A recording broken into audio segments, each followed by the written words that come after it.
of a patent. The very basic question that comes to our mind is that what are the basic requirements regarding drafting of a patent? So as per the standard literature available on patent systems, there are basically three requirements which are required to be fulfilled with respect to drafting a patent application. So what are those requirements? The first requirement is that there should be one patent application with respect to one invention or to a group of inventions. This means there should be a unity of invention. And the second invention requirement is that the description in the application should disclose the invention in a clear and complete manner. That means anyone from third party should be easily able to understand and evaluate it.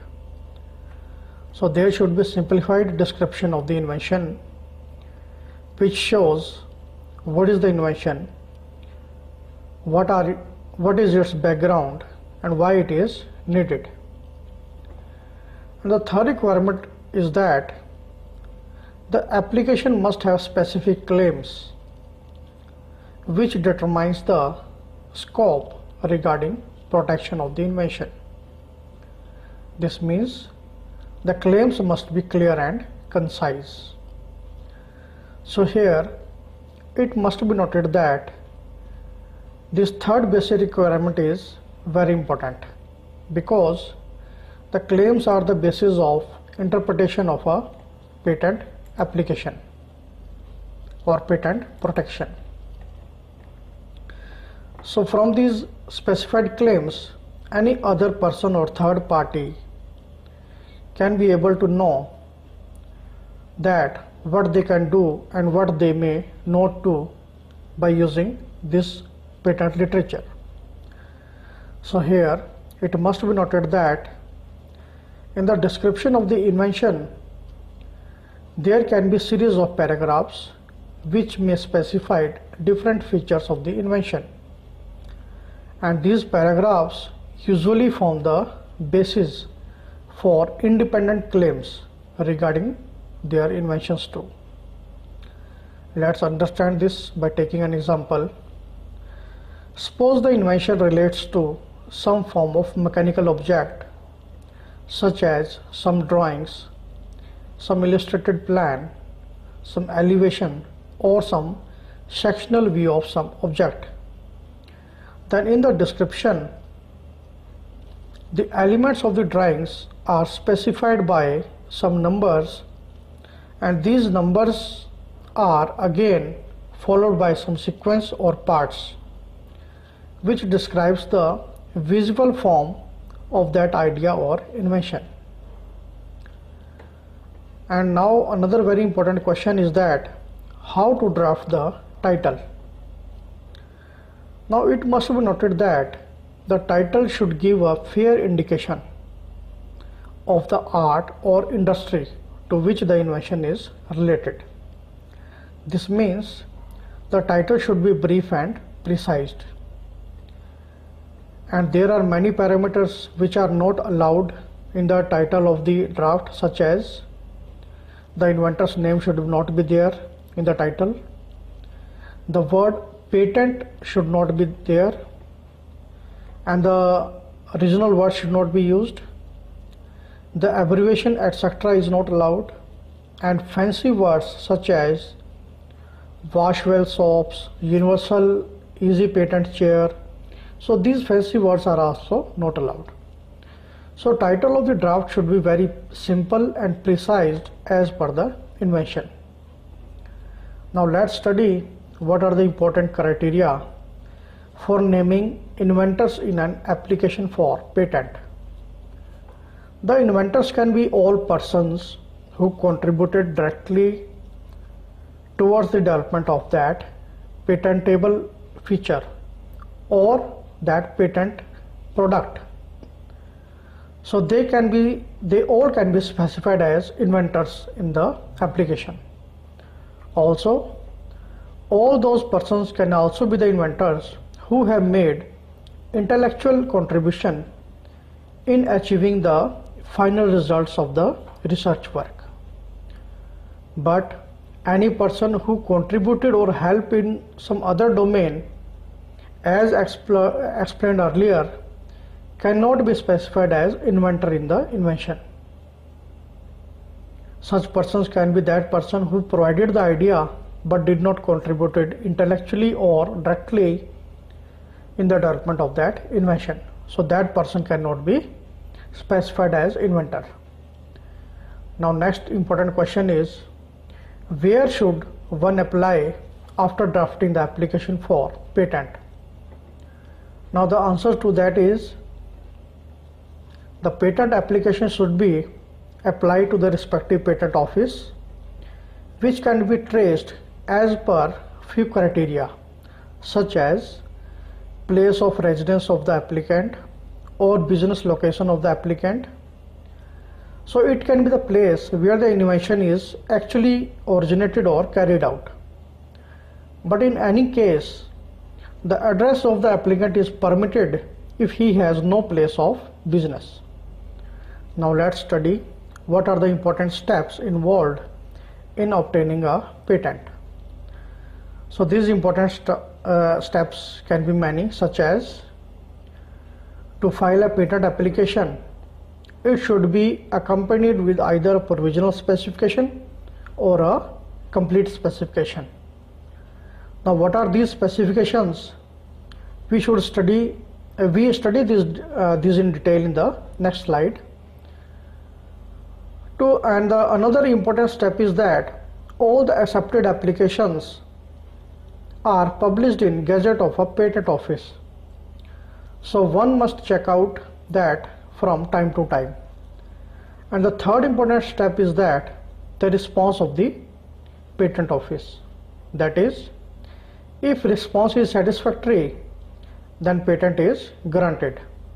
Else, objections are raised by the Patent Office.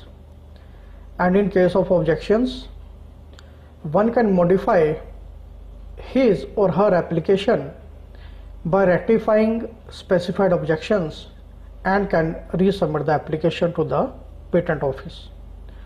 I hope you have now thorough understanding of this topic of drafting of a patent.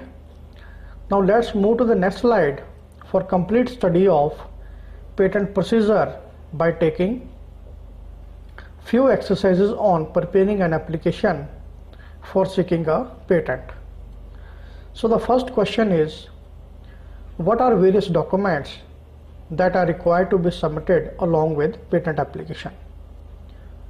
And the answer to that is, there are many documents which are required to be submitted, such as, first of all, there should be one application for grant of patent.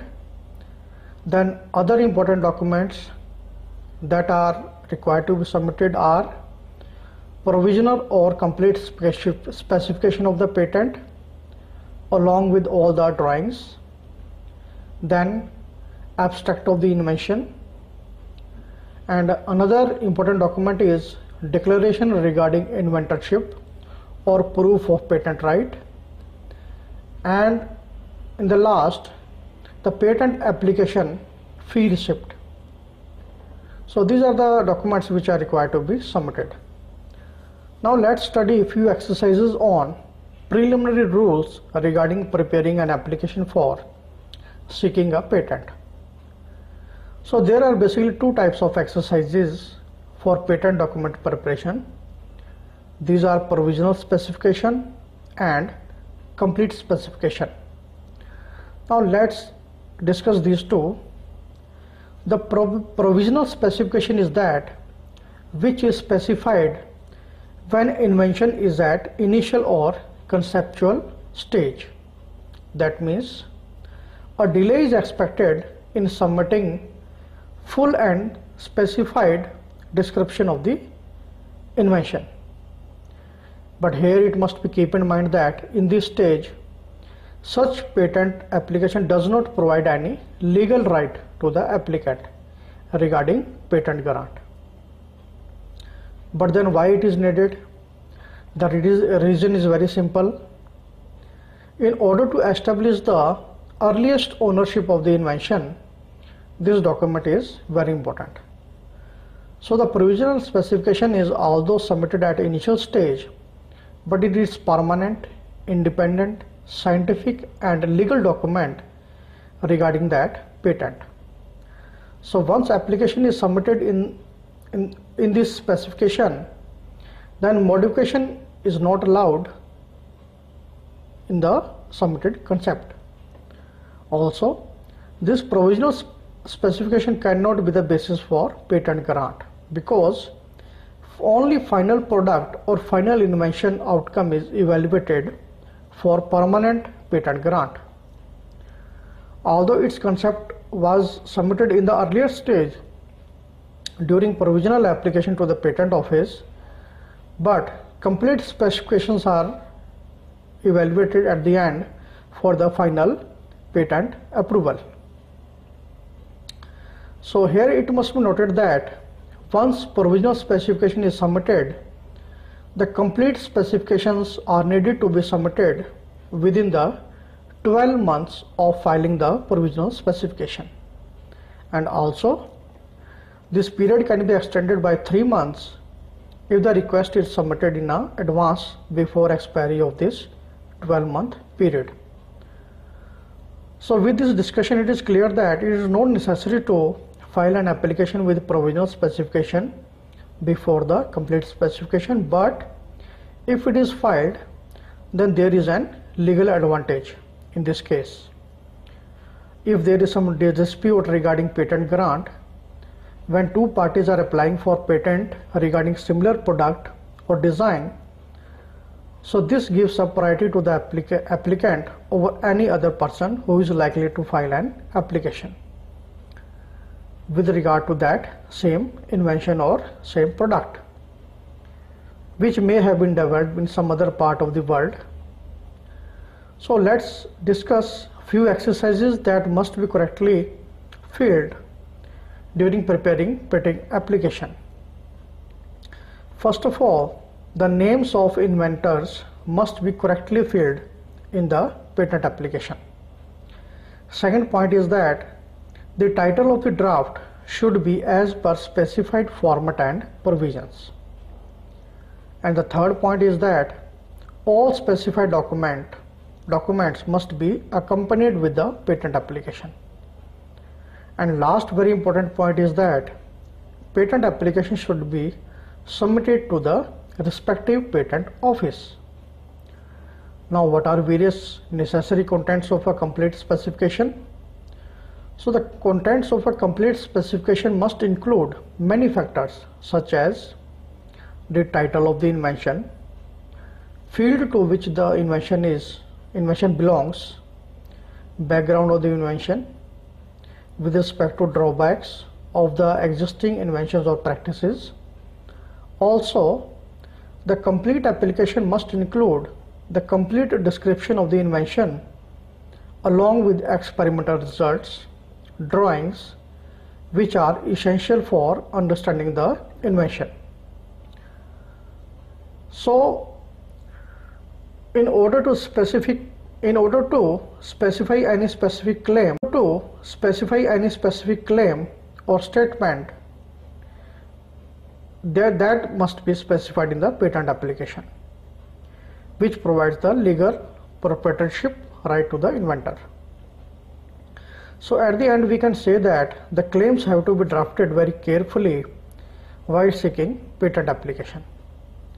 I hope you have now thorough understanding of this topic of few exercises on preparing an application seeking a patent. So this was all about today's lecture, where we studied in detail various practical aspects of a patent. As you see on the slide, in the next lecture we shall revise new chapter, that is basics of intellectual property rights. So we shall cover various topics such as introduction of IPRs, justification of IPRs, and classification of IPRs. So we shall discuss these topics with suitable examples in the next lecture. Thank you.